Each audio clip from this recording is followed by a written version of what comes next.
Bismillahirrahmanirrahim. Dengan nama Allah yang Maha Pemurah lagi Maha Penyayang. Assalamualaikum warahmatullahi wabarakatuh.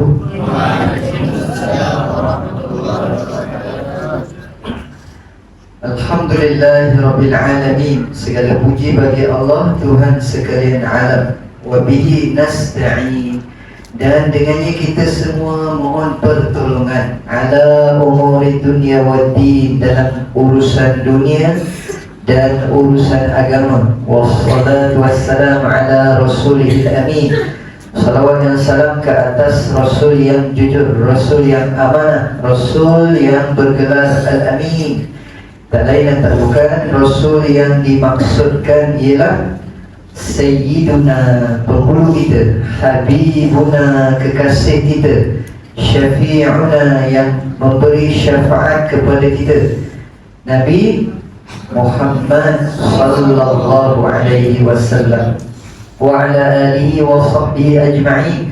Dan begitu juga ke atas keluarga baginda dan para sahabatnya sekalian. Amma ba'd. Adapun yang demikian itu, ayyuhal mu'minun, wahai sekalian orang yang beriman, yang ada di madrasah, di apa ni? Surau. Ni kira apa ni? Surau surau madrasah, pusat tarbiyah dakwah Mahmudiyah. Pada malam ini adalah orang-orang yang beriman. Apa tanda orang beriman? Ya, wajahnya berseri-seri dan bercahaya. Ni saya tengok tuan-tuan, silau mata saya, tak boleh nak tengok. Tu yang pakai spek tu, semua wajah terpancar cahaya. Kan? Ada orang kata, ustaz, saya ni gelap ustaz. Mandi-mandi je ustaz kata bercahaya lah, berseri lah. Ya? Nabi kata, aku mengenali umatku di hari akhir nanti. Walaupun manusia ramai, bukan setakat manusia sahaja di padang mahsyar nanti, binatang pun berhimpun di padang mahsyar. Tapi Nabi kata, aku boleh kenal umat aku. Ya, macam mana cara Nabi kenal? Min athari sujud, kesan daripada sujud. Min athari wudu, kesan daripada wudu. Menyebabkan wajah umat Nabi Muhammad berseri dan bercahaya. Jadi sebenarnya make up kita tu wudu je, tak payah pakai Fair and Lovely. Saya dulu masa zaman sekolah, kawan saya pakai Fair and Lovely, lelaki kan, dia nak bagi cerah, dia gelap sikit, dia nak bagi cerah, dia pun Fair and Lovely. Tapi muka je putih, tengkuk hitam, dan macam teh kicap pula. Jadi tak payahlah, ya. Ittaqullah, bertakwalah kepada Allah, yakni dengan mengerjakan titah perintahnya dan meninggalkan apa yang ditegahnya. Usikum wa iyaya bitaqwallah, saya berpesan kepada semua dan berpesan kepada diri sendiri, mohon kita sama-sama bertakwa kepada Allah. Faqad fazal muttaqun, bahawa sesungguhnya berjayalah orang yang bertakwa. Berjayalah hidupnya di dunia, berjayalah hidupnya di akhirat, dan tidak dicampakkan dia ke dalam api neraka. Amin ya rabbal alamin. Alhamdulillah, segala puji bagi Allah. Syukur kepada Allah, terima kasih Allah kerana mengizinkan pertemuan kita pada malam ini. Sekali lagi, apa nama tadi? Pusat Tarbiyah Dakwah Mahmudiyah. Masya Allah, panjang namanya. Singkatannya apa? PTDM. Syukur kerana Allah izinkan berada di PTDM. Saya kali yang kedua. Kali pertama tu saya pun tak ingat tahu bila, tapi masa tu kecil tempat ni kan. Tapi sekarang ni bapak Yusuf 8 tingkat. 8 tingkat ke? 3 je kan. Nampak dah macam bangunan, apa dia panggil, bangunan yang tempat sinandun tu kan, dah besar dah tempat ni. Alhamdulillah, maknanya berkat. Bila sebut berkat, apa makna berkat? Ziyadatul khair, bertambah kebaikan. bertambah lagi bangunan, bertambah lagi macam-macam nikmat yang dilimpahkan oleh Allah Subhanahu wa taala bila ada keberkatan. Itulah yang kita kejar dan kita cari dalam hidup ini, ialah berkat namanya. Ustaz, macam mana daripada seorang isteri tambah seorang lagi? Tu kira berkat ke macam mana tu? Lebih kurang lah. Jadi kalau tuan-tuan masih ada seorang, belum berkat lagi, kena tambah 2 baru berkat. Macam ibu-ibu, setuju tak? Awal-awal lagi ustaz ni dia buat hair dah ni, tak balik ustaz ni, saya nak balik dah besok. Janganlah halang hair dah 3 hari dah, masuk hari keempat dah, dekat duyung ni, jenuh jari, tak ada jumpa pun duyung. Ingat nak jumpa juga duyung ni. Baik, Alhamdulillah pada malam ini tuan-tuan dan puan dan ibu sekalian, terlupa nak sebut terima kasih tuan guru kita Ustaz Sudin bin Noh. Semalam saya sebut dekat surau, namanya pendek je, Sudin bin Noh. Nama anaknya panjang sikit. Apa nama anaknya semalam? Ahmad Irsyaduddin Hamzah. Panjang pula nama anak, 3 patah. Nama bapaknya ya Sudin. Sudin, Sudin, cerita Piramli kan. Baik, terima kasih kepada tuan guru kita Ustaz Sudin. Seterusnya timbalan pengerusi Tuan Haji apa tadi lupa dah, Syahidin, dekat Tintin juga. Seterusnya kepada semua ahli jawatan kuasa, pemimpin masyarakat, tuan-tuan dan puan, ayah ibu sekalian, pakcik makcik, pak haji, mak haji, abang kakak, iuk-iuk, adik-adik, kawan-kawan muslimin dan muslimat, dan yang kita sayangi lagi kita kasihi, iaitu anak-anak tahfiz kita. Selalunya kalau saya pergi mana-mana, pelajar tahfiz ni serba putih, tapi sini lain macam sikit, hitam pula, macam penjaki pula kita. Biasanya kalau dalam hadis diceritakan Nabi Muhammad sallallahu alaihi wasallam yang pakai hitam ni waktu perang. Ni kira nak pergi perang kata ni. Nabi Muhammad pakai serba hitam ketika perang. Malah disebutkan imamatus sauda, serbannya pun hitam. Kalau pakai baju hitam, serban hitam tu betul-betul nak pergi perang. Nasib baik demo ni serban putih, tak jadi perang, genjatan senjata. Baik, jadi ibu yang kasih sekalian, kita dengar berita sedih tadi, salah seorang daripada tuan guru kita kembali ke rahmatullah. Jadi kita ucapkan inna lillah wa inna ilaihi raji'un. Inna lillah, sesungguhnya kita semua daripada Allah, wa inna ilaihi, dan kepadanya, yakni kepada Allah, raji'un, semua akan kembali. Walaupun kita ni sekarang hidup, tapi satu hari nanti kita pun akan kembali. Kita pun akan mati juga, cuma masanya tak tahu bila. Tarikh lahir tahu. Kalau tanya semua orang, tahu tak tarikh lahir? Ingat tak tarikh lahir? Ingat, dalam surah Al-Baqarah ada tulis. Tapi ada tak tulis dalam surah Al-Baqarah kita tarikh mati? Siapa sini surat lahir dia, tarikh lahir, surat Al-Baqarah dia ada tulis tarikh mati? Kalau ada kan senang. Lagi 3 tahun tengok, dekat nak mati kan. Masa tu barulah berubah jadi baik kan. Kalau sekarang ni lambat lagi, nakir-nakir sikit pun tak apalah kan. Sempat dah kita bertaubat. Tapi yang namanya mati itu dirahsiakan bilakah waktunya oleh Allah Subhanahu wa taala. Tapi Allah kata idza jaa ajaluhum, bila dah sampai ajal, bila dah sampai masanya, la yastakhiruna sa'atan wa la yastaqdimun. Dia tak lewat walau sesaat, dia tak cepat walau sesaat. Maknanya on time. Bila dah sampai masanya, mati. Kadang-kadang masa tengok kuliah, mati. Apa tanda orang mati masa tengok kuliah? Matanya pejam. Jadi siapa yang tengok kuliah malam ni mata pejam, itu tanda kematian. Jaga-jaga.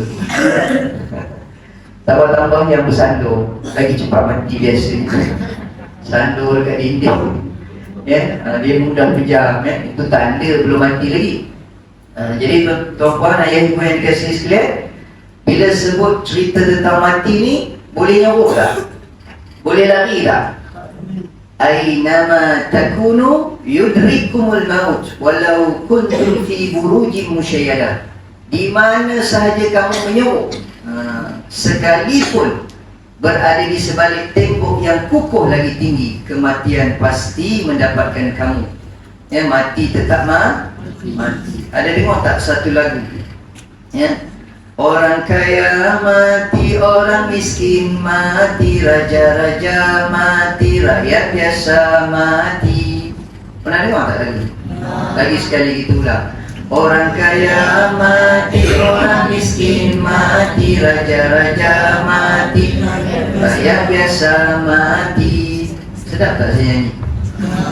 Sedap? Terima kasih, pandai ambil hati. Tempat lain tak pandai ambil hati. Bila saya nyanyi dia kata ustaz nyanyi sedap. Kalau tak nyanyi lagi sedap. Muasam tu. Baik, jadi ayah ibu yang dikasihi sekalian, kita ucapkan salam takziah kepada keluarga Allahyarham tuan guru kita yang telah kembali ke rahmatullah. Tadi Ustaz Sudin kata kalau ada kesempatan pergilah ziarah. Kalau tak sempat malam ni, nanti dah lepas ke bumi pun boleh ziarah. Ziarah kubur. Bila kita pergi ziarah kubur, bagi salam. Itu adab dia. Assalamualaikum ya ahlad diyar, antumus sabiqun wa nahnu insya'allahu bikum lalahiqun. Nas'alullah lana wa lakumul afiyah. Ada bagi salam tak kalau pergi kubur? Ustaz, kami tak bagi salam, takut. Takut nanti orang dalam kubur tu jawab macam mana, kan? Ustaz Sudin lagi awal lari. Ingat Ustaz berani sangat. Nasib baik kita tak dengar. Sebab itu kita pernah dengar ada tuan kata 3 jenis salam. Yang pertama wajib dijawab, yang kedua salam yang tak wajib dijawab, yang ketiga salam yang kita tak nak dengar dijawab. Okey, salam yang pertama wajib dijawab, iaitu bila bertemu Assalamualaikum. Dengar tak? Orang yang bagi salam tu kita dengar tak? Nampak tak? Wajib jawab. Waalaikumsalam warahmatullahi wabarakatuh. Kemudian salam yang tak wajib dijawab, siapa tahu masa bila? Dah tahu dah Dah tahu nama lupa dah. Syafiq memang Syafiq pandai dia. Waktu imam bagi salam, Assalamualaikum warahmatullahi, jemaah jangan jawab pula Waalaikumsalam. Batal sembahyang. Imam bagi salam belah kiri, Assalamualaikum warahmatullahi. Jemaah belah kiri pula jawab Waalaikumsalam. Habis semua batal. Tak wajib dijawab. Dan yang ketiga, salam yang kita tak nak dengar dijawab, iaitulah salam ketika menziarahi kubur. Assalamualaikum ya ahlad diyar, semoga kalian selamat wahai penghuni kubur. Ataupun boleh sebut Assalamualaikum ya ahlal kubur, antumus sabiqun. Orang Melaka cakap macam ni, orang Perak cakap koma. Koma tu maksudnya kamu semua. Orang Melaka cakap apa? You all. Orang Melaka cakap orang putih. You all semua dah meninggal, dah mati. Antumus sabiqun wa nahnu, dan kami insyaallah lalahiqun, tak lama lagi kita jumpa lah. Itu maksudnya, you all dah pergi, dah meninggal, tak lama lagi kami pun meninggal juga, nanti kita jumpa lah. Nas'alullah lana wa lakumul afiyah. Sama-samalah kita berdoa supaya kita semua diafiatkan oleh Allah Subhanahu wa taala. Apa maksud afiat? Kata ulama, bila kita tanya khabar, apa khabar? Kalau orang Perak cakap apa khabar? Orang Melaka cakap apa? La khabar. La khabar tu sebenarnya saya dengar lah, ada orang Melaka yang cerita, dia bukan mencarut, dia bukan makin orang. La khabar. La maksudnya tak ada dengar berita pun, la tak ada.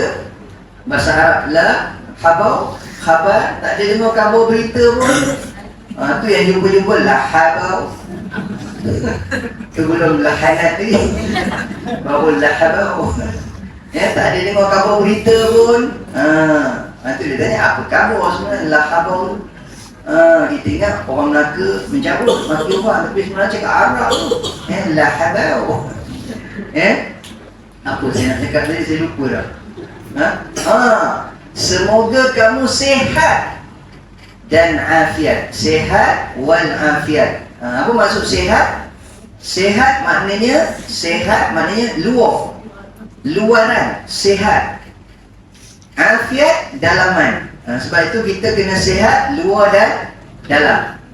Jadi berkaitan dengan cerita malam ini. Ni belum masuk tajuk lagi ni tau. Ni baru mukadimah.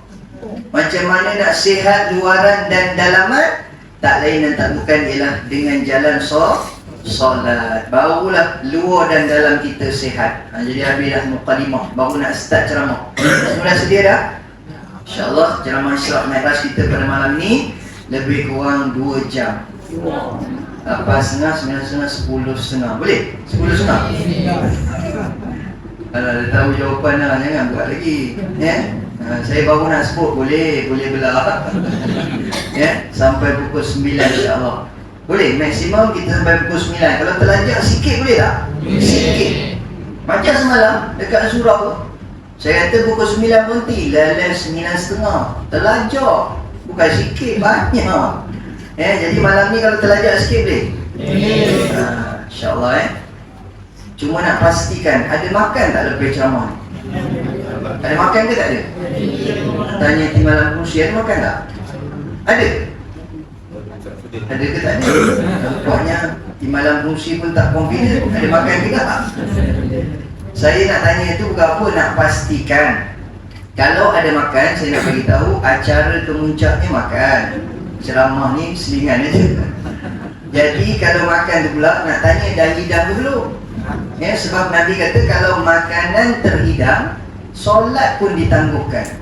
Pasal apa? Dah lapar, tengok makanan pula dah terhidang, tak khusyuk nanti solat. Jadi kalau dah hidang, kita makan dulu. Baik, jadi yang dua yang dikasih sekalian. Okey, ni baru nak start ni. Tadi tak start ni, baru mukadimah. Bercerita tentang solat. Bila sebut solat, anugerah solat ni kita dapat masa peristiwa Isra' dan Mi'raj. Tapi sebenarnya kata ulama, sebelum tu lagi para nabi dan rasul ni dah solat dah. Cuma cara solatnya ataupun bilangan solat ni tak samalah macam yang kita amalkan sekarang. Sebelum ni dikatakan para nabi dan rasul solat. Jadi amalan solat ni sebenarnya dah lama dah. Begitu juga dengan amalan puasa. Sebab itu nanti bila kita dengar ceramah tentang puasa, difardukan puasa. Kutiba alaikumus shiyam kama kutiba alal ladzina min qablikum. Seperti mana telah difardukan ke atas umat terdahulu daripada kamu. Maknanya amalan puasa pun dah lama dah. Cuma dia punya syariat itu, bilangan solat dia, cara solat dia ada berbeza sedikit dengan Nabi dan Rasul yang terdahulu. Saya ambil sikit je lah contoh.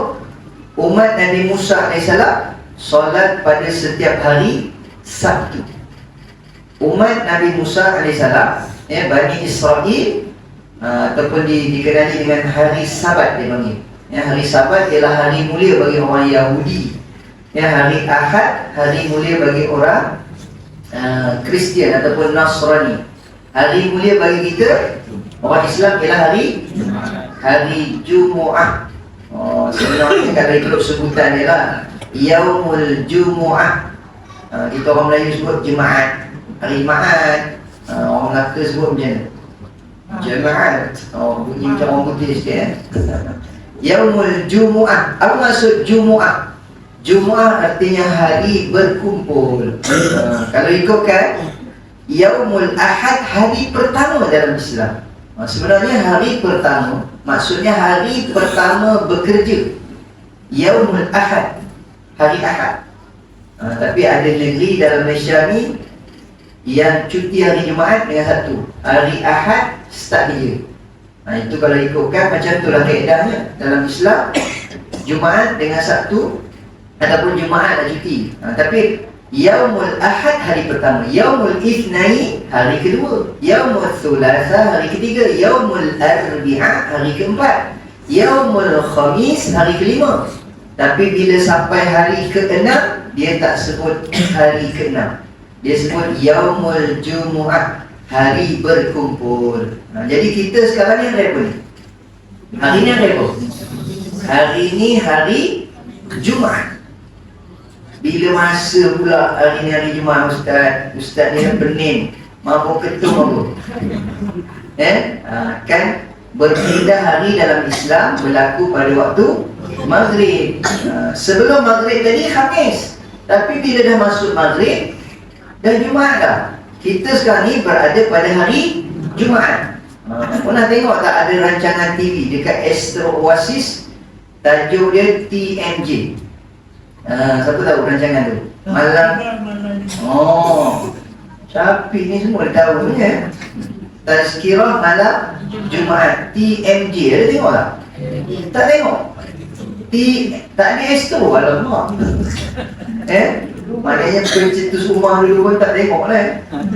Sebab tu ada seorang pengurusi majlis lah masa tu. Dia jemput saya kan? Dia pun dah baca biodata semua. Dia persilakan kepada penceramah kita Puyuk.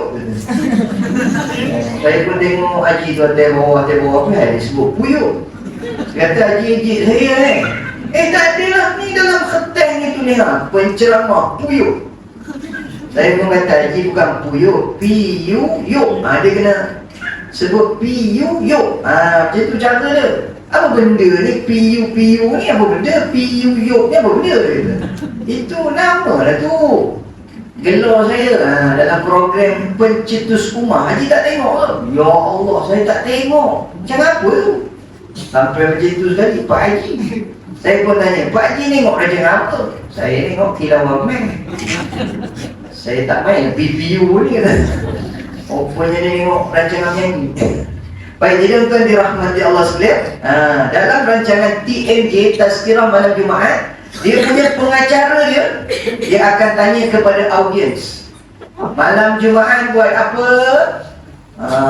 Audiens jawab apa? Dengar tazkirah. Okey, saya nak test malam ni. Boleh tak?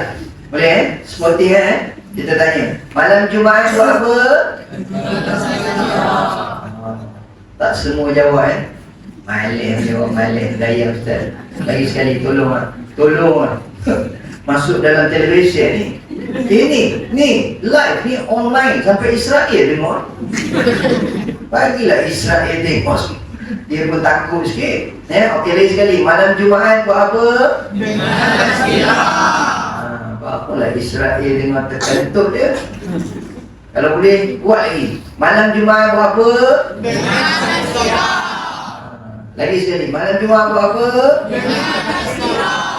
Itulah Tapi baru ni ada satu tempat saya ceramah saya pun tanya, malam Jumaat buat apa? Ada seorang muda-muda jawab, tak tahu nak buat apa, belum kahwin. Itu pula jawabnya. Tak tahu nak buat apa, belum kahwin. Dia ingat malam Jumaat orang dah kahwin je tu. Jadi pakcik-pakcik senyum bila malam Jumaat, malam ni Ustaz, jangan lambat. Ceramah kena berhenti awal.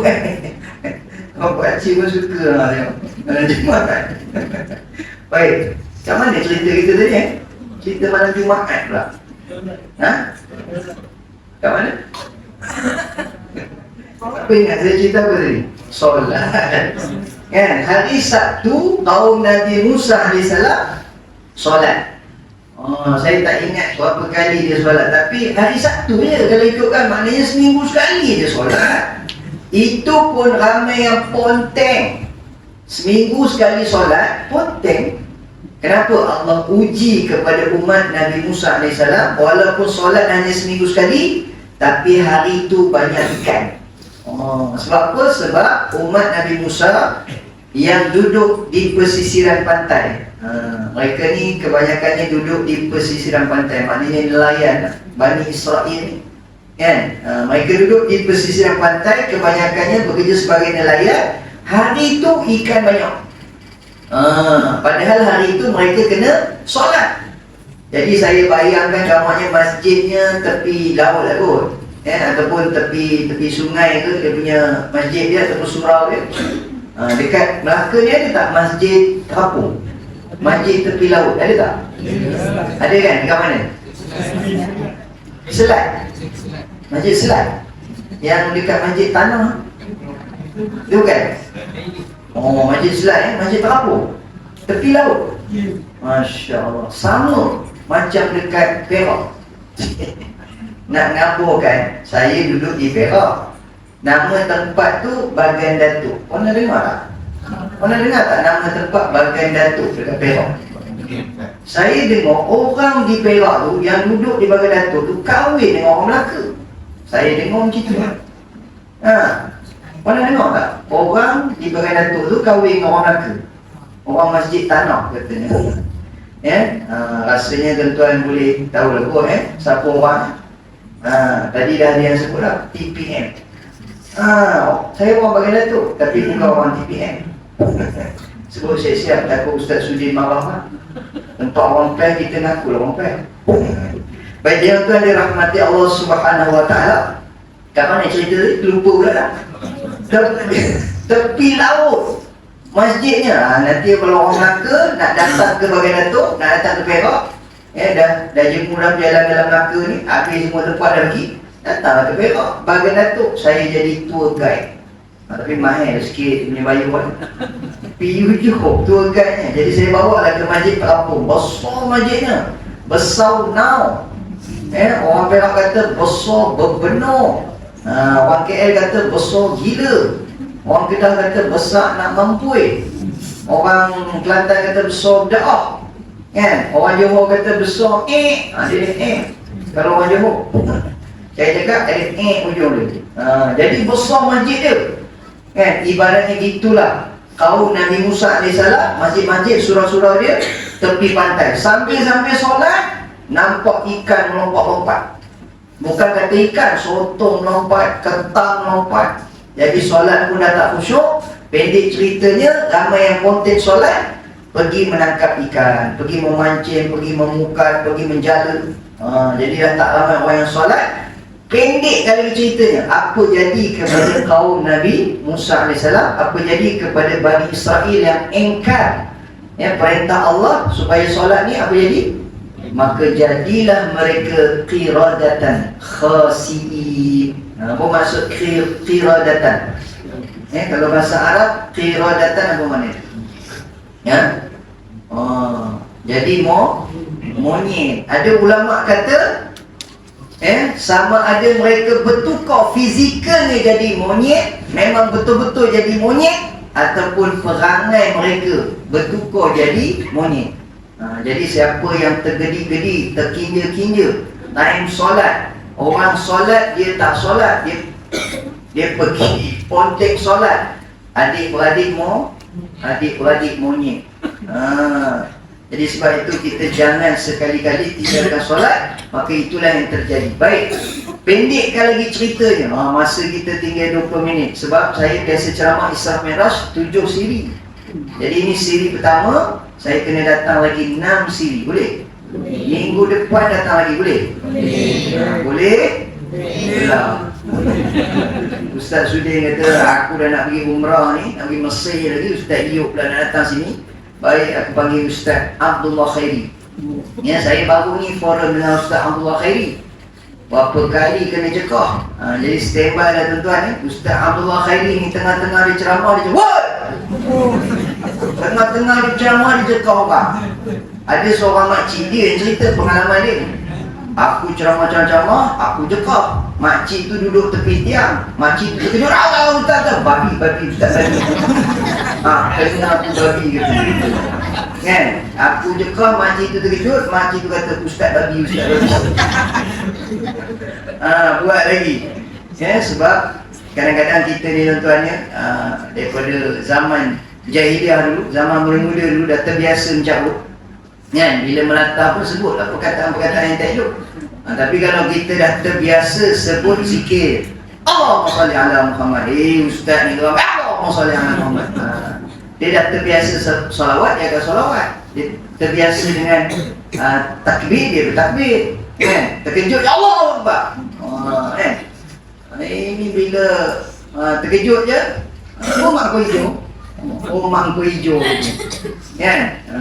Oh shoot, oh cobot.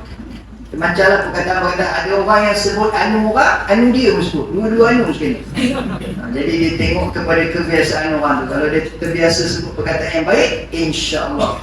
Macam contoh ulama kata tuan-tuan ni, orang yang mati yang boleh sebut la ilaha illallah, yang boleh mengucap ni, yang boleh sebut la ilaha illallah, ialah orang yang biasa menyebut kalimah itu. Tapi kalau tak biasa, mati pun jauh, kan? Jadi tuan-tuan dirahmati Allah Subhanahu wa taala, cerita kefarduan solat 5 waktu yang diterima oleh Nabi kita Muhammad sallallahu alaihi wasallam asalnya 50 waktu. Ustaz, tahun lepas kami dengar ustaz tu pun cerita sama je. Sama juga. Tahun ni ustaz yang datang ceritanya sama juga. Tapi kalau tuan-tuan dengar cerita ustaz tu kata lain, ya, sebenarnya solat ni asalnya 100 waktu. Wajib lempoh dengan sejadah. Pasal ustaz tu cerita lain daripada ustaz lain. Dia cerita dia memang standard, sama. Tiap-tiap tahun panggil ustaz mana pun, cerita dia sama. Tapi kenapa kita dengar cerita yang sama berulang-ulang kali? Wadzakir fa inna dzikra tanfa'ul mu'minin. Berilah peringatan, kerana dengan memberi peringatan itu memberi manfaat kepada orang-orang beriman. Kenapa kita kena selalu bagi peringatan yang diulang berkali-kali, benda yang sama? Cuba dengar isteri-isteri beliti, sama tak benda ni? Kan? Nak tanya ayah-ayah, kalau isteri kita beliti, diulang benda yang sama ke lain? Benda yang sama, kan? Kalau tanya adik-adik ni, ibu-ibu, mak-mak kita beliti, sama tak? Benda yang sama. Saya dengar kata Datuk Dr. Fadilah Kamsah, orang perempuan akan mengulang benda yang sama 200 kali. 200 kali. Pasal apa? Dia nak bagi lekat. Nak bagi suami dia, bila dengar apa yang dia cakap tu, lekat, masuk dalam kepala. 200 kali dia ulang. Kita dengar memang tak tahan, ya? Itu ramai lelaki, bila isteri beleti, dia start motor pergi kedai kopi. Sebenarnya tak menyelesaikan masalah. Kata Allahyarham Ustaz Ismail Kamus, bila isteri beleti, suami kena dengar sampai habis. Angguk gaya. Baiklah, insya-Allah, alhamdulillah. Boleh pula. Kan, dengar aja sampai habis. Sebab apa? Kalau kita belah start motor pergi kedai kopi, isteri kata, alamak, tak ada penonton dah pula, cakap sorang-sorang. Macam penceramah, cakap sorang-sorang, kan? Bila tak ada penonton, tak syok. Jadi bila kita balik daripada kedai kopi, dia akan sambung ceramah perdana. Maknanya tak selesai masalah. Kita dengar je sampai habis. Bila dah habis, kita pun buat-buat acak. Sekian tadi ceramah yang telah disampaikan oleh isteri saya, Ustazah Aisyah, dengan tajuknya suami yang malas solat. Dipersilakan untuk menerima hadiah. Itulah abang tu, orang cakap suka main-main. Orang cakap dia main-main, dia akan marah kita. Lepas tu dia kata, mana hadiah? Mana hadiah? Suami pun kata, dipersilakan masuk ke bilik untuk menerima hadiah. Hadiahnya pada jam 12 malam. Lain pula hadiahnya. Orang yang buat faham sangat tau. Orang buat macam tak faham. Baik, jadi tuan dirahmati Allah Subhanahu wa taala, kita ulang lagi cerita pasal solat ni. Datanglah mana-mana ustaz pun, bila dia bersyarah tentang solat, kita tadah telinga, kita dengar, kita ambil itu sebagai satu, ya, sebagai satu nasihat kepada kita, supaya kita sentiasa memperbaiki diri kita, sampailah kepada tahap kita dapat yang namanya halawatul ibadah, kemanisan beribadah. Sekarang ni kita belum dapat lagi ni, ya, sebab itu bila kita solat, kita tak khusyuk, pasal kita belum dapat halawatul ibadah, kemanisan beribadah. Tadi Ustaz Sudin Ya, kata apa dia? Ustaz Yop kalau tahulah saya pun dengar daripada penceramah lain je. Ya, berapa peratus saja umat Islam kalau dekat Malaysia ni yang solat dia cukup 5 waktu? Agak-agak berapa peratus?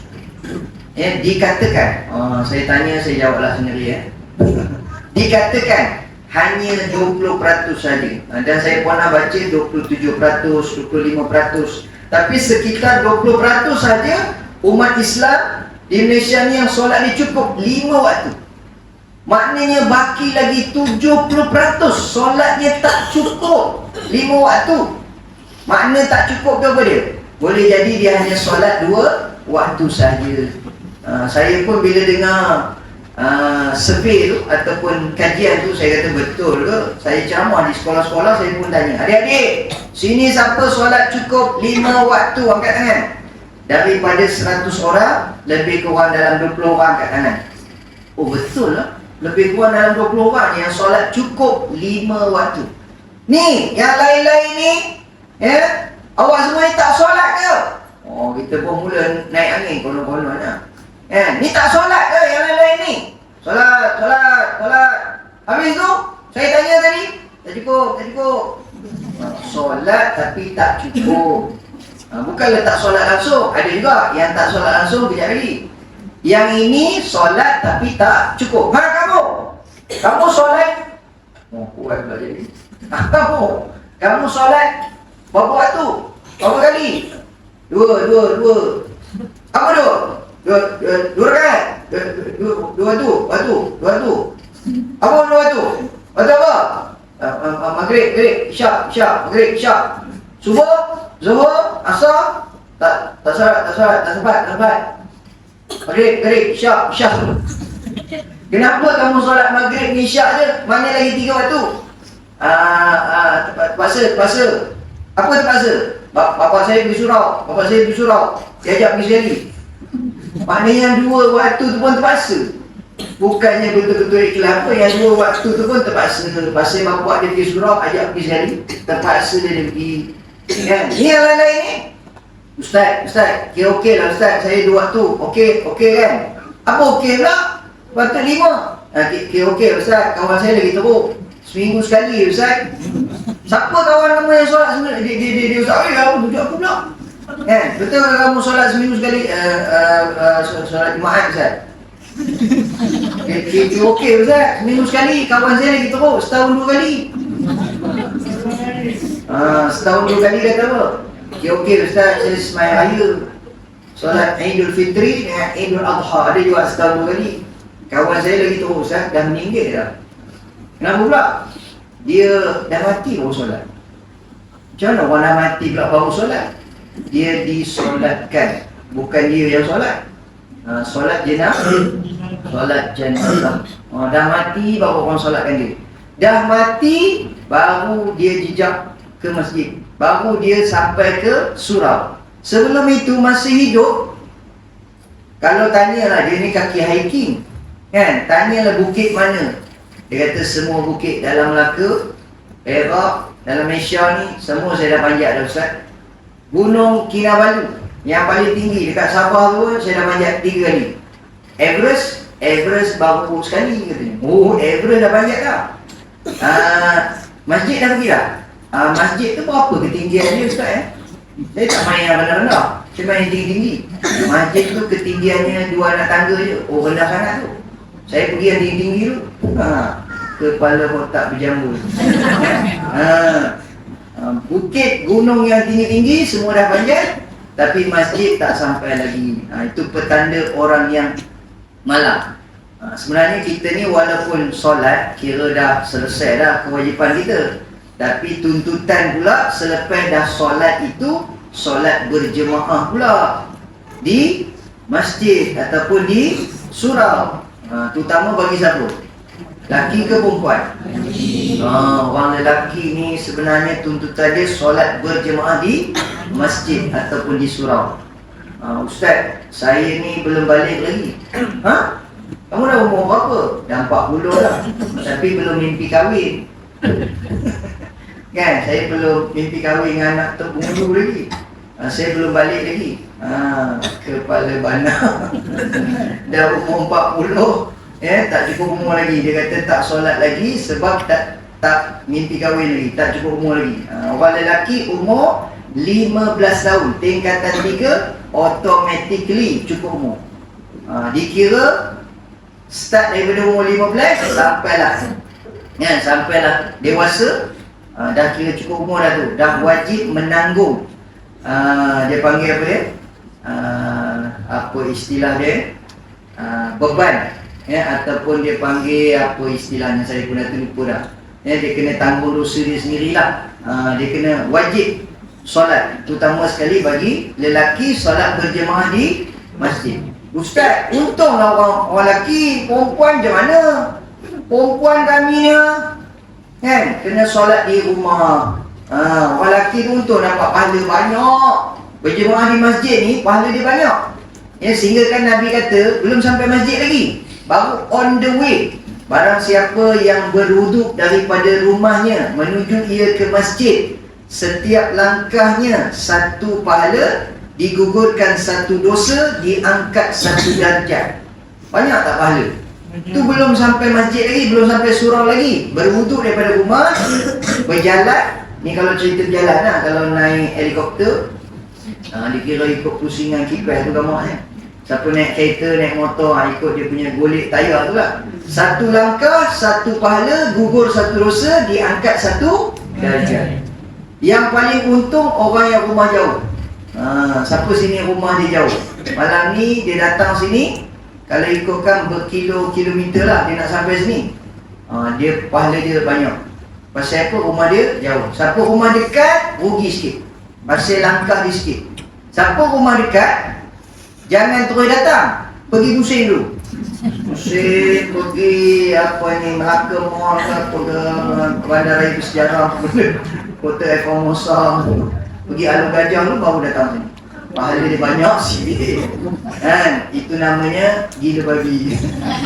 Kan? Kalau dia gila pula nak pusing jauh-jauh. Tapi tak apalah, yang rumah dekat cuma dari segi langkah dia tu kurang, pahala perjalanan dia tu kurang. Tapi kan selalu yang rumah dekat buat perangai. Perangai apa? Perangai datang lambat. Kan? Yang selalu datang awal ni rumah jauh. Biasa kalau kat masjid-masjid kan, yang datang awal tu orang yang duduk jauh, yang duduk dekat lambat. Kenapa? Sebab orang duduk dekat kata apa? Sempat. Allahu Akbar, Allahu Akbar. Isteri kata, bang, dah azan dah bang. Baru azan, belum qomat. Pasal apa? Sebab rumah dia dekat. Dia kata sempat. Allahu Akbar, Allahu Akbar, asyhadu an la ilaha illallah. Bang, dah qomat dah bang? Baru qomat, belum takbir. Allahu Akbar. Bang, imam dah takbir dah tu bang. Baru takbir, belum Fatihah. Bismillahirrahmanirrahim. Alhamdulillahi Rabbil Alamin. Bang, imam dah baca Fatihah dah bang? Baru Fatihah, belum baca surah. Abang ni apa lagi yang ditunggunya? Cepatlah pergi. Kalau imam tu baca surah pendek lah, kan tak sempat. Aku tahu imam tu dia akan baca panjang. Imam tu dia kemaruk nak jadi imam. Dia kalau baca surah, dia memang akan baca panjang. Dia kamu dengar lah. Tambah malam Jumaat ni, dia baca Yasin. Ghairil maghdubi alaihim waladdallin. Amin. Bismillahirrahmanirrahim. Yasin. Dengar tu. Yasin bacanya. Lah bang. Yasin bacanya bang. Panjang lah bang kan? Itu aku lambat-lambat tu. Imam tu baca Yasin. Panjang 20 minit. Kan? Rupanya imam baca Yasin, Allahu Akbar. Imam tu baca dia baca satu ayat aja. Ustaz boleh ke baca satu ayat Yasin? Itu bukan satu ayat, itu 2 huruf. Kan? Jawapannya boleh. Walaupun Yasin itu 2 huruf saja, tapi dikira satu ayat. Sah. Boleh. Tak baca pun boleh. Surah yang wajibnya baca suratul Fatihah saja. Jadi yang rumah dekat lambat. Tapi kan isteri yang mengingatkan suami dia, bang, pergi ke masjid, bang, buat apa dah tu, siap Setiap langkah yang suami dia dapat, setiap pahala yang suami dia dapat, maka si isteri pun akan dapat ganjaran tersebut. Man sanna fil islami sunnatan hasanatan falahu ajruha wa ajru man amila biha. Barang siapa yang memulakan, menunjukkan, yang menyuruh suatu kebaikan, maka dia dapat pahala, dan orang-orang yang mengikutinya pun dia akan dapat pahala sehinggalah hari kiamat. Itu namanya multi level marketing pahala, MLM pahala. Allah dah buat sistem multi level ni lagi awal daripada orang kita buat. Yang kita selalu masuk MLM tu, meniaga larut malam. Kan, multi level marketing tu Allah dah buat sistem tu lah. Siapa yang suruh orang buat baik, dia dapat pahala, dan orang-orang yang ikut, dia pun akan dapat pahalanya sampailah hari kiamat. Jadi itu kelebihan orang perempuan, dapat juga pahala sebagaimana suami ataupun anak-anak lelakinya solat di masjid, dia pun akan dapat ganjaran juga. Tapi kata ulama, jika ada majlis ilmu di masjid, maka isteri-isteri boleh ikut suami. Bang, saya nak ikut lah bang, abang pergi ceramah kan malam ni. Kamu nak buat apa ikut? Kamu nak tanya apa rumah je kan? Nak ikut lah bang, saya nak belajar fardu ain kan, ada kuliah kan. Tak payah. Kenapa pula tak payah bang? Saya ni nak kena belajar fardu ain. Abang bukan ajar pun kan? Abang ajar saya TikTok tahulah, ajar fardu ain abang tak tahu. Kepada para suami, kata ulama, wajib mengajar isterinya fardu ain. Jika tak pandai, tak reti nak ajar isteri fardu ain, maka wajib si suami tadi membenarkan isterinya pergi belajar fardu ain. Kan? Siapa penceramahnya? Ni tengok dalam ni, Puyuh penceramahnya. Apa burung nama penceramahnya? Macam nama burung puyuh je. Baik aku je mengajar ni kan? Baik tuan-tuan dirahmati Allah Subhanahu Wa Taala, cerita solat ni ada masa berapa minit ni? Oh, lagi 5 minit je dah tinggal ni kan?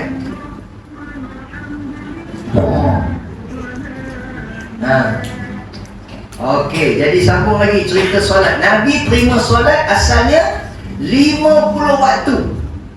Masa Nabi terima anugerah solat 50 waktu tu, Nabi terkejut tak? Bapak! Kalau orang Perak dia terkejut, dia sebut bapak. Bapak siapa tak tahu. Bapak! Banyak gila. Sampai 50 waktu. Mangkok. Ni bukan mangkok lagi, tumpuk, bengkok. Nabi Muhammad tak cakap macam tu. Nabi Muhammad terima, terus balik. Saya pendekkan ceritanya sampai jumpa Nabi siapa? Yang ini semua orang nak kena dah.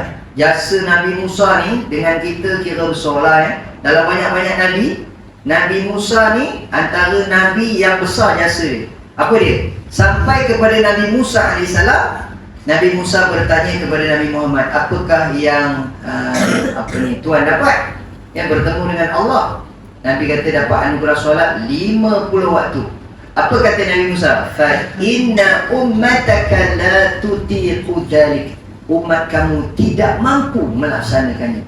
Pandai-pandai aja Nabi Musa ni. Dia kata umat kamu, umat Nabi Muhammad tak mampu melaksanakannya. Macam mana Nabi Musa boleh tahu pula? Kita bukan umat Nabi Musa, kita umat Nabi Muhammad. Tapi Nabi Musa kata apa? Fa inna ummataka la tutiqu dzalik. Umat kamu tak mampu. Pasal apa? Sebab Nabi Musa ni otai.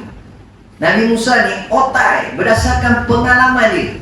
Sebab itu kita pun dengan pakcik-pakcik, makcik-makcik, dengan atuk-atuk, opa-opa, dengan orang yang lebih dewasa, kita hormat dengan mereka ni pasal apa? Sebab otai masih berbisa.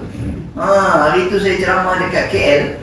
Saya pun cakap, malam ni saya nampak ramai yang tua-tua lah yang datang dengan ceramah ni. Yang muda-muda tak nampak lah. Habis saya ceramah, ada seorang pakcik cuit baru saya, Ustaz, ni nak tegur sikit ni. Masa ceramah tadi Ustaz cakap tua-tua, kami orang tua-tua ni sakit hati sebab Ustaz cakap tua. Allah minta maaf pakcik, saya ni pun baru belajar ceramah ni. Saya tersilap, saya minta maaf, tak boleh sebut tua Jangan sebut tua. Lain kali cakap otai. Oh, kenapa kena cakap otai, Pakcik? Sebab otai masih berbisa. Rupanya kita nak sebut pun tak boleh sebut tua-tua kita kena sebut orang lama. Otai. Jadi Nabi Musa AS ni dia otai. Pengalaman dia. Dan Nabi Musa AS bukan kaleng-kaleng punya Nabi. Siapa tak kenal dengan Nabi Musa AS? Dia antara kalangan Nabi yang banyak ceritanya dalam Al-Quran. Nabi Musa AS ada mukjizat apa? Tongkat sakti. Nabi Musa AS dengan tongkatnya Allah kata lemparkan. Bertukar tongkatnya menjadi Thurbanum Mubin, anaconda. Tongkat Nabi Musa bertukar jadi anaconda, ular sawa yang besar, memakan ular-ular sawa yang memakan ular-ular kecil. Ahli sihir Fir'aun punya magic habis semua ditelan. Kemudian tongkat Nabi Musa diarahkan oleh Allah pukul kepada laut, terbelah 12 highway. 12 highway terbelah bukan satu, 12. Kan? Sebab apa? Ada 12 puak, 12 kabilah Bani Israel. Kemudian diketukkan kepada batu, terpancut 12 mata air. Kan? Orang Melaka bukan sebut air kan? Air kan? Orang Perak cakap ayo. Orang Kedah, Penang, Bali kata ayak. Kan? Orang Perak kata ayo, orang Melaka sebut air. Saya mula ingat orang Melaka sebut ayau. Ini kan tak bukan semua R tu ditukar jadi U kan? Ada yang ni macam semalam saya ceramah dekat dekat surau. Saya kata orang Perak sebut lancor. Lancor. Kan? Kalau baca Al-Quran lancor. Orang Perak cakap lah. Kalau bahasa Melayu biasa lancar. Sehingga orang Melaka sebut lancau. Bukannya? Kan? Rupanya orang Melaka sebut lancar. Bukan sebut lancau. Kan? Orang Perak cakap lancor. Baca Al-Quran kena lancor. Kan? Saya teringat semalam cerita pasal apa. Tak lupa tapi ada sebut perkataan tu lah. Maknanya tak semua perkataan orang Melaka ni yang R jadi U. Ya? AU je. Au. Au Pulau Pagau. Pulau Lengkau. Atas Pagau Mangkau. Okey, saya cerita apa tadi? Saya lupa lagi. Nabi Musa AS ni hebat, bukan kaleng-kaleng. Tapi umat dia yang cerita tadi lah, solat pada hari Sabtu pun ponteng. Jadi pengalaman dia dah tahu dah. Fa inna ummataka la tutiqu dzalik. Umat kamu tak mampu wahai Muhammad. Tambah-tambah pula. Tak tahulah kadang-kadang kita dengar ada penceramah kata apa. Umat kamu wahai Muhammad ketot-ketot. Kemetot. Saya pernah baca, bukan saya pernah baca, saya dengar khutbah Jabatan Agama. Kan? Dia tulisan Jawi. Tapi bila tulis yang committed tu, imam tu baca, hendaklah kita tuan-tuan dan puan-puan kemetot. Apa hal pula imam ni cakap kena kemetot lah, rupanya committed. Sebab itu sekarang ni khutbah Jabatan Agama yang Jawi tu tiba tentang committed, integrity, dia akan melayukan supaya takut imam tu tersalah. Kan? Macam contohnya fakulti. Tapi imam tu baca, kan, kita hendaklah membanyakkan anak-anak kita, menghantar mereka ke paku lantai. Bukan paku lantai, fakulti. Imam tu nampak. Kan? Okey, kat mana tadi? Nabi Musa AS ni dia kalau dah start batu tu nanti gatai tekak. Baik, udah dengar orang batuk dah terlupa lagi dah. Nabi Musa AS ada penceramah kata apa? Umat Nabi Muhammad ni ketot. Tapi bila sebut ketot tu mungkin ada kebenarannya. Macam saya pengalaman dengan Ustaz Sudin bawa jemaah pergi umrah. Ada jemaah kita ni nak cium Hajarul Aswad. Bukan ada jemaah, boleh katakan semua jemaah lah. Itu antara kita punya aim, nak cium Hajarul Aswad. Betul tak? Siapa tak teringin? Sayyidina Umar, dia kata kepada Hajarul Aswad, batu hitam, kau ni dah hitam. Itu saya tambah lah. Kan? Batu hitam, kalau bukan kerana Nabi cium kamu, aku pun tak ingin nak cium kamu lah. Kamu hanyalah batu je pun. Kan? Tapi oleh kerana Nabi cium kamu, jadi sunnah kita pun nak cium juga Hajarul Aswad. Tapi tuan-tuan tahu tak, sunnah sebelum tawaf ialah mengucup Hajarul Aswad. Sebenarnya sebelum tawaf, Nabi akan mengucup Hajarul Aswad, kemudian baru Nabi tawaf. Selama hari ni kalau kita pergi buat umrah, kita buat tak? Sebelum tawaf, kita pergi tak cium Hajarul Aswad? Ada buat tak? Kita tak buat kan? Pasal apa Mutawif kata, jangan buat, kita ni nak tawaf ni, sebab apa? Zahmah, crowded, jam. Saat lagi kalau saya benarkan semua jemaah pergi cium Hajarul Aswad, alamatnya lembu, alamatnya hilang jemaah, tinggal saya seorang je lah, jenuh mencari pula. Jadi yang itu tak wajib, itu cuma sunat saja. Jadi yang wajibnya kita tawaf tu, kan, tujuh sunat. Tapi ada seorang pakcik ni, dia nak juga, Ustaz, saya nak cium juga Ustaz. Sebenarnya pakcik ni bukanlah degil, tapi dia tahu, dia dah dengar cerita sunnah cium Hajarul Aswad tu semua, dia nak. Kita pun kata, okeylah pakcik, kami tunggu, bagi masa 2 minit. Pakcik pergi, kami tunggu pakcik Okey Ustaz, terima kasih Ustaz, saya akan cium Hajarul Aswad. Pakcik pun pergi menyelonot, menyondoi, dia nak cium Hajarul Aswad. Pakcik ni orangnya pun tak besar sangat, kecil je kan. Dia pun dah menyelonot, ikut celah kangkang, celah ketiak semua. Tak sampai 2 minit, 30 saat patah balik. Pakcik, udah ke? Saya rasa macam udah. Kenapa pula rasa-rasa? Dapat tak cium Hajarul Aswad, batu hitam? Saya rasa yang hitam tu betul dah. Sebab bila saya buka mata, saya nampak tu memang hitam dah. Cuma yang saya confuse tu, hitam dan berbulu. Rupanya yang saya cium tu ketiak. Bukan Hajarul Aswad, saya cium ketiak Arab sekali, Afrika sekali. Jadi Ustaz pun tanya, ketiak Arab tu apa rasanya? Lemak-lemak manis. Afrika masin sikit. Jadi nak ceritanya ketok-ketok, orang kita ni pakai ketiak je, pakai ketiak Arab je. Tapi walaupun kita ketot, nak ceritanya tuan-tuan, British, Portugis, Belanda, Jepun, semua dah kita perambat keluar daripada tanah air kita ni. Jangan buat main-main dengan orang Melayu. Kan? Kami ni Ustaz, orang Melayu ni darah pahlawan, hang tua, mat kilau, pendekar awam.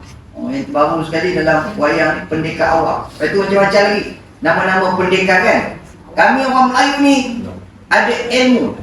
Ilmu apa tu? Ilmu kebek dan ilmu santau. Habis tu macam mana? Setakat ini Ustaz, kita pun tanya, dah berapa orang Yahudi kamu santau? Setakat ni Ustaz, kita santau jiran-jiran je dulu. Kawan-kawan yang sama berniaga kita santau. Yahudi tu jauh sangat. Nanti-nantilah Yahudi tu jauh sangat, tak berjadi katanya. Setakat ini kita santau kawan-kawan kita je dulu. Sebenarnya tak berguna ya tuan-tuan. Dari segi kuat tadi dah hebat dah. Adik-adik dulu ada tengok tak? Mak Kilau ada tengok? Ada? Sekolah buat rombongan? Pergi sendiri? Sebab masa pergi tengok cerita Mak Kilau, nak ceritanya saya pun tengok juga, terjebak juga. Mula-mula malu-malu juga nak pergi tengok wayang. Boleh ke aku tengok wayang ni, kan ada orang nampak ambil gambar orang viral pula. Saya menyamak pakai topi, kan? Sekali pergi wayang tu tengok penuh kepiah putih. Alamak, pengerusi masjid, timbalan pengerusi, ADK, budak tahfiz, semua pergi tengok wayang cerita Mak Kilau, kan? Orang Pek, orang Anwar, semua tengok wayang masa tu. Sebab apa? Cerita tu membangkitkan semangat bangsa kita untuk berjuang, mempertahankan tanah air, bangsa, agama kita. Jadi semua orang kata cerita tu bagus, kan? Saya pun bila tengok ramai orang tengok, kita pun tengok dah sekali. Penuh, sepenuh-penuhnya dapat kutipan 100 juta. Tak pernah dibuat dalam sejarah Apa cerita pun daripada luar negara tak dapat mengalahkan cerita mat kilau. Tapi sebenarnya mood pada ketika itu habis PKP, orang semua ibarat macam keluar kandang, kan? Keluar daripada kandang yang dekat Melaka ni yang nama kandang ibaratnya macam itulah. Jadi semua pakat tengok wayang masa tu, kan? Semangat pasal apa? Bila dengar kata-kata mat kilau, kemenangan bukan ditentukan dengan jumlah, kemenangan bukan ditentukan dengan senjata, kemenangan ditentukan dengan semangat, kemenangan ditentukan dengan doa, kemenangan ditentukan dengan izin Allah. Meremang kita dengar, bukan kata bulu roma, bulu ketiak pun meremang masa tengok cerita mak kilau. Lepas tu pergi masjid tak pakai kepiak, pakai tengkuluk. Dia semangat masa tu, kan? Solat pun tak pergi. Dia tengok wayang aja. Nak ceritanya punya semangat ni masa tu lah. Baik, macam mana cerita mak kilau pula masuk ni? Boleh lah. Nak ceritanya bila kita solat, dia ada kaitan dengan solat. Sebab itu kita boleh menang walaupun sikit. Allah kata apa? Kam min fi'atin qalilatin ghalabat fi'atan kathiratan bi'idnillah wallahu ma'as sabirin. Jumlah yang sedikit boleh saja mengalahkan jumlah yang ramai dengan izin Allah. Allah berserta dengan orang-orang yang sabar.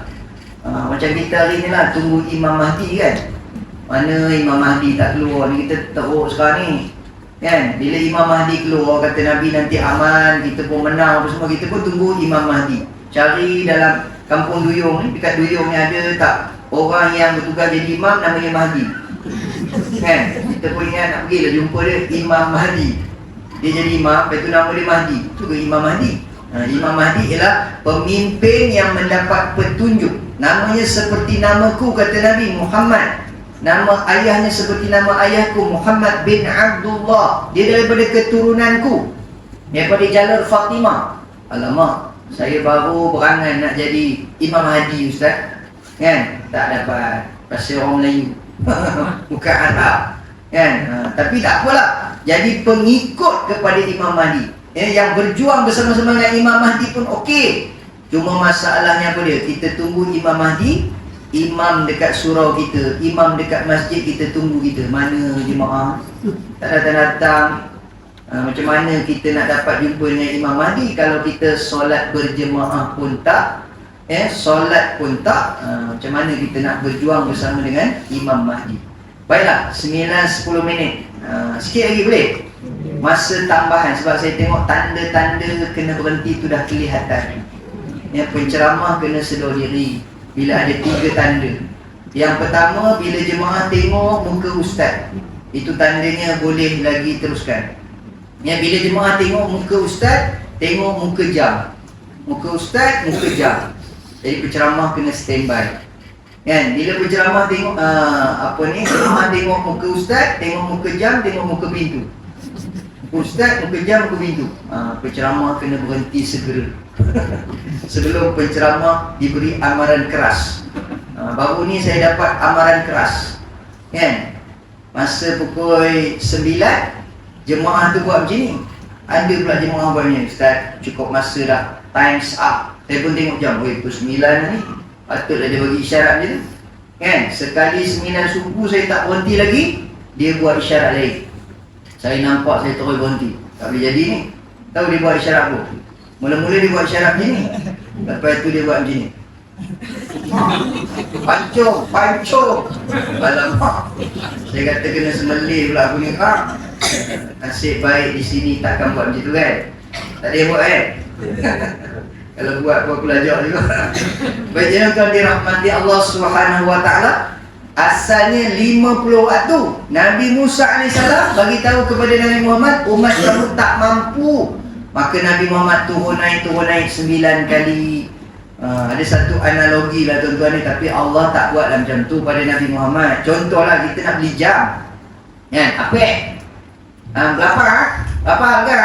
RM50, kan? Apa kasih kola? Apa? Kan? Okey lah, cincang lah RM45, kan? Lepas tu apa? Kasihlah kolang apa? Takkan RM45, kasihlah banyak sikit apa? Okeylah, cincai lah RM40. Apa? Kasihlah kolang RM5. Kan? Agak-agak apa tu bagi kita. Sekejap dia masuk dalam ambil nyapu. Mana ada orang kurang sampai banyak dia tu.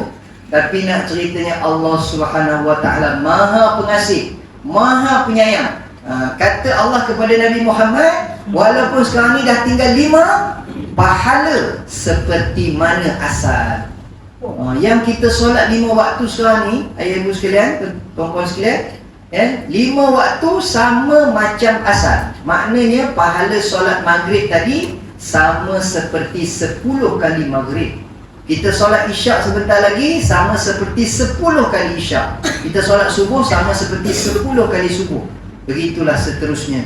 Maknanya pahalanya seperti 50 waktu solat. Allah tidak kurangkan. Ini diceritakan dalam hadis yang panjang. Yang cerita pasal Isra' dan Mi'raj ni ada satu hadis panjang. Itu Ustaz Sudin lah baca. Pasal Ustaz Sudin dia pakar bahasa Arab. Kan? Dia baca tu pun memang bunyi Arab. Saya punya bunyi Jawa sikit. Sebab saya ada darah Jawa. Tapi ada satu kisah yang menarik. Ketika Nabi sampai dekat Masjidil Aqsa, Nabi imamkan solat kepada semua Nabi-Nabi dan Rasul. Lepas tu Nabi bersalaman. Sunnah selepas solat bersalaman. Siapa tak nak bersalam-salaman rugi tau. Sebab para Nabi dan Rasul pun bersalaman selepas solat. Malah mereka mengucapkan tahniah. Tahniah Muhammad, tahniah Muhammad. Dan sunnahnya bersalam ni tuan-tuan, tengok wajah orang yang kita salam. Ni kadang-kadang kita dah lah salam tu ujung je. Tak nak betul-betul cakap pun, sikit je bagi. Sikit. Sallallahu. Lepas tu muka tak nak tengok, dia tengok ke lain. Nampak sangat menyampah ke apa, tak tahulah. Adalah tu. Kita kena tengok wajah orang yang kita salam dan kita kena senyum. Tabassumuka fi wajhi akhik, sadaqah, senyum kepada saudaramu sedekah. Senang je nak dapat pahala sedekah, senyum aja. Tapi jangan senyum sorang-sorang. Itu namanya YB gila. Dia perasan nak jadi YB. Buat tak ada orang pun dia belantik salam. Jadi tuan-tuan ni tengok wajah. Kemudian diceritakan dalam hadis tu, bila Nabi dah salam semua Nabi-Nabi, orang terakhir sekali. Ni nak cerita ni siapa yang suka solat tepi dinding, ujung. Ada tak? Ada orang jenis macam tu. Dia bila masuk aja saf, dia akan cari ujung tepi dinding. Ada tak? Nabi salam dengan orang terakhir sekali, jemaah yang paling hujung sekali. Bila Nabi nak hulurkan tangan, wajahnya tidak senyum. Wajahnya bengis, mengerikan, menakutkan. Jadi yang lain tadi senyum, tiba tang dia pula muka dia bengking, bengis, garang. Nabi pun jadi, siapa pula Muhammad ni? Lalu malaikat Jibril alaihissalam memperkenalkan kepada Nabi Muhammad, ya Rasulullah, kenalkan, inilah malaikatu Malik alaihissalam, penjaga pintu neraka. Nabi kata patutlah jaga pintu neraka. Muka memang tak boleh belahnya. Jadi siapa yang tak senyum, jumpa orang tak senyum, salam pun tak senyum, adik-beradik malaikat Malik, adik-beradik penjaga pintu neraka. Muka memang tak boleh belah. Akan tetapi dikatakan malaikat Malik yang muka bengis ni menghulurkan tangannya kepada Nabi, bersalaman, dan dia senyum. Itulah sekali seumur hidupnya dia senyum, dan dia tidak pernah senyum selamanya selepas itu. Malaikat Malik bersalam dengan Nabi, dia tak pernah senyum. Muka dia memang bengis. Sebab Allah programkan dia penjaga pintu neraka, menyambut ahli neraka. Mana boleh selamat datang ke neraka. Sila beratur, jaga jarak anda, pastikan cuci tangan dengan hand sanitizer.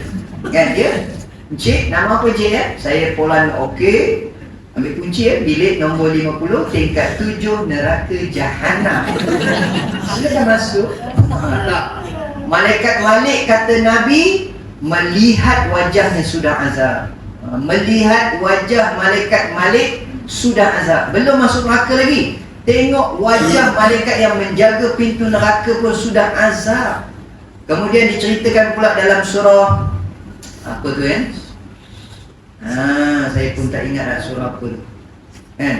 Surah apa tu? Yang kita baca surah yang kedua selepas surah Sajdah tu, subuh Jumaat. Al-Insan. Nanti tengok dalam surah Al-Insan ada cerita mendengar bunyi dengusan, ngauman neraka itu pun sudah ngeri. Neraka dia berbunyi, dia ada bunyi dengusan dia, bunyi ngauman dia. Mendengar bunyi dengusan dan ngauman neraka itu pun sudah mengerikan. Jadi na'udzubillah min zalik. Tadi Ustaz Sudin ada sebutkan orang yang solat pun masuk neraka. Fawailul lil musallin, celaka. Ada ulama terjemah celaka, ada yang terjemah neraka wail. Neraka wail bagi orang yang solat. Solat pun masuk neraka, berjika ni. Kami yang solat ni jadi risau pula. Solat pun masuk neraka, baik ayah solat lagi teruk. Orang yang tak solat, Allah tanya, ma salakakum fi saqar. Dialog ni Allah ke malaikat yang tanya, ma salakakum fi saqar. Apakah yang menyebabkan kamu dicampakkan ke dalam saqar? Saqar kata ulama tafsir ialah jurang yang paling dalam di dalam neraka. Itu namanya saqar. Dan ada juga yang mentafsirkan saqar ialah nama neraka. Kenapa kamu dicampakkan kepada jurang yang paling dalam di dalam neraka? Kata ulama tuan-tuan, neraka ni dia ada jurang yang paling dalam dan dia ada bukit yang paling tinggi. Dia ada bukit yang paling tinggi. Itulah yang tadi Ustaz Sudin ada sebut, orang yang contohnya bunuh diri, terjun bangunan. Orang yang bunuh diri, terjun bangunan, azab di dalam neraka nanti dia akan terjun juga daripada bangunan. Bila dah jatuh, berkecai, dikembalikan, dia punya tubuhnya jadi elok balik, dia panjat balik bangunan tu, gunung tu, dia terjun lagi. Begitulah orang yang meninggalkan solat, dihempakkan kepalanya dengan batu besar, kemudian kepalanya berkecai, pecah, dikembalikan semula elok kepalanya dan dihentak lagi. Begitulah liyadukul adab, supaya dia sentiasa merasakan azab itu berterusan. Jadi na'udzubillah min zalik. Kalau boleh kita tak nak masuk neraka walaupun sekejap, walaupun azab yang paling ringan. Semalam dekat surau adalah kita sebut azab yang paling ringan, pakai kasut ataupun sarung kaki yang diperbuat daripada bara api neraka, ataupun diletakkan bara di bawah tapak kakinya, menggelegak otaknya. Itu azab yang paling ringan. Ustaz, kalau macam tu saya nak azab yang ringan-ringan je lah. InsyaAllah saya boleh tahan. Saya ni tulang besi urat dawet. Kami orang duyung ni Ustaz, semua sado-sado belaka Ustaz. Kami berlari, jogging, air bersika, panjat gunung. InsyaAllah boleh tahan kot, insyaAllah. Nabi kata apa dia? Inna ahwana ahli nari adaban yawmal qiyamah la rajulun yudha'u fi akhmas qadamai jamratani yagli minhuma dimau ma yara anna ahadan ashaddu minhu adaba. Dia tidak melihat ada orang lain kena azab lebih teruk daripada dia. Wa innahu la ahwanuhum adaba. Sesungguhnya dia sebenarnya kena azab yang paling ringan. Itu azab yang paling ringan tu. Azab yang paling ringan pun menggelupur, mengelejat. Na'udzubillah. Kalau kena azab yang lebih berat daripada itu, akibat daripada meninggalkan solat. Baiklah. Dah banyak tanda-tanda nak kena berhenti tu. Ada bunyi handphone pun ada. Dulu saya masa dalam mesyuarat, kan, kalau dah lama sangat mesyuarat, itu saya sendiri yang buat. Saya suruh kawan saya, kau call aku, kan. Jadi kawan pun call punya, bos kejap ada hack. Padahal kawan call saja. Jadi tadi bunyi handphone tadi, call. Ustaz, bagi Ustaz dengar sikit. Saja melawak je macam-macam ya. Baik, jadi masa pun dah sampai di penghujungnya. InsyaAllah kita akan sambung siri yang kedua sampai siri ketujuh, ya, selepas ini insyaAllah. Boleh? Boleh datang lagi? Boleh datang lagi ke tak? Boleh, insyaAllah. Dan akhirnya saya bacakan satu hadis, ya, di mana hadis ini dah selalu kita dengar. Ya, apa Nabi kata? As-salatu imaduddin. Solat itu tiang agama. Apa dia? Sambung dia. As-salatu imaduddin. Faman aqamaha faqad aqamad-din. Barang siapa mendirikan solat, mendirikan agama. Wa man tarakaha, barang siapa meninggalkan solat, faqad hadamad-din. Dia meruntuhkan agama. Saya dengar ceramah daripada ceramah Indonesia. Ibu-ibu, bapak-bapak, ramai orang beranggapan orang yang mencuri itu penjenayah. Ya benar, mencuri itu jenayah. Yang berzina itu jenayah, minum arak itu jenayah.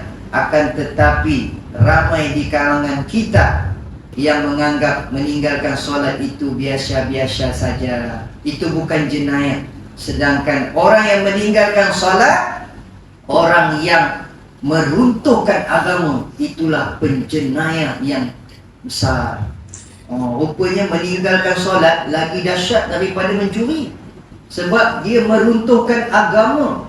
Kalau ada satu kumpulan orang pergi ke masjid ataupun pergi ke madrasah ni, tak boleh jadilah Ustaz Sudin ni buat madrasah pula ni, dia runtuhkan madrasah ni, jahat. Jahat. Meruntuhkan surau jahat, meruntuhkan masjid jahat. Tapi orang yang meninggalkan solat, dia meruntuhkan agama, lagi jahat. Tak cukup meruntuhkan masjid, dia pergi pula ke Mekah, meruntuhkan Kaabah. Kita akan kata, ui jahatnya Kaabah dia runtuhkan.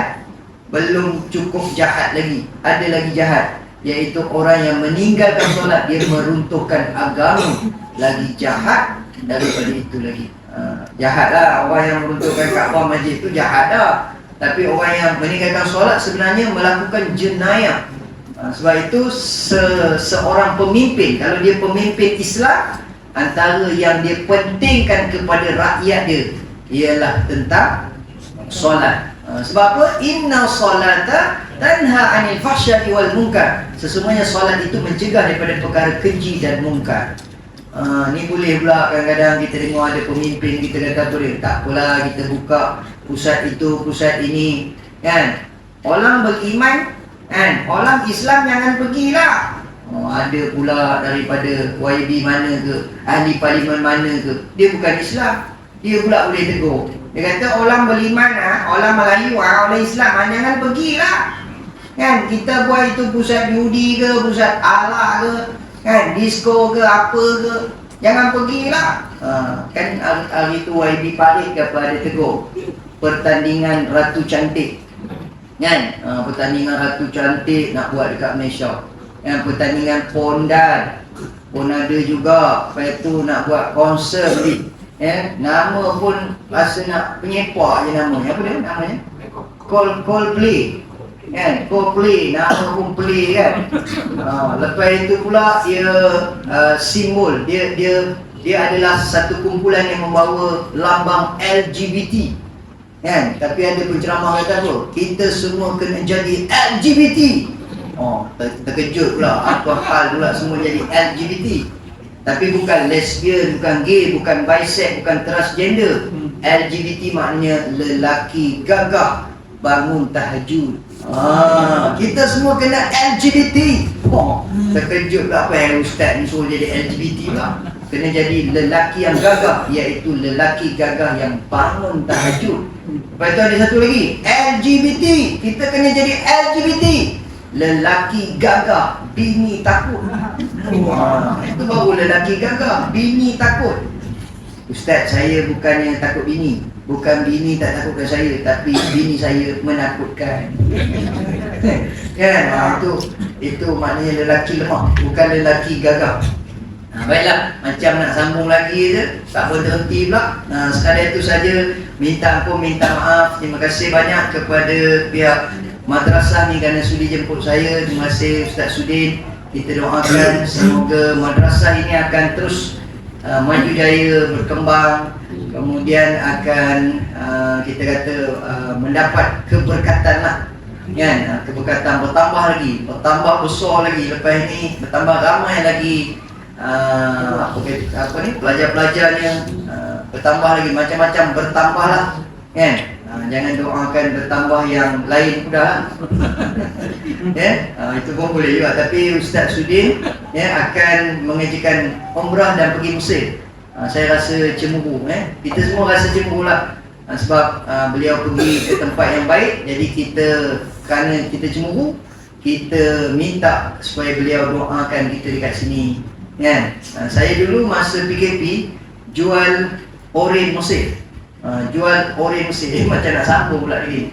Tapi ada kawan saya kata apa, lepas PKP, yuk buah limau ada tak? Bila masa aku jual limau, aku jual buah oren. Alah, yang kau jual dulu masa PKP tu buah limau Fir'aun. Limau Fir'aun pula dia cakap. Saya kata aku jual oren Mesir, bukan limau Fir'aun. Lama tu, oren tu Fir'aun yang makan. Saya jual buah oren Mesir. Saya nak cerita dekat ibu-ibu kan, kenapa saya jual buah oren Mesir? Buah oren terbaik dunia rupanya daripada Mesir. Rasa dia lemak, manis dan tak ada biji. Kalau orang yang biasa mengaji di Mesir, mereka panggil nama buah oren tu Abu Surrah. Abu Surrah maksudnya bapa pusat.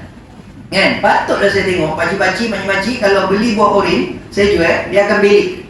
Belik. Saya pun tanya, makcik, belik apa makcik? Belik apa tu pakcik? Buah oren sama je. Pakcik nak tengok pusat. Kenapa nak tengok pusat? Sebab kalau pusat besar, manis. Itu dia punya betul. Nak beli buah oren, kalau pusat dia besar, manis. Saya pun tanya, makcik kalau nak tengok orang manis tak manis? Tengok pusat. Jadi tuan-tuan balik ni tengok pusat masing-masing. Kalau besar, maknanya manis. Satu pusat dia kecil, timbul belakang, aku tak tahu nak manis. Baik jawapannya. Terima kasih banyak. Okey, itu saja, sekian. Assalamualaikum warahmatullahi wabarakatuh.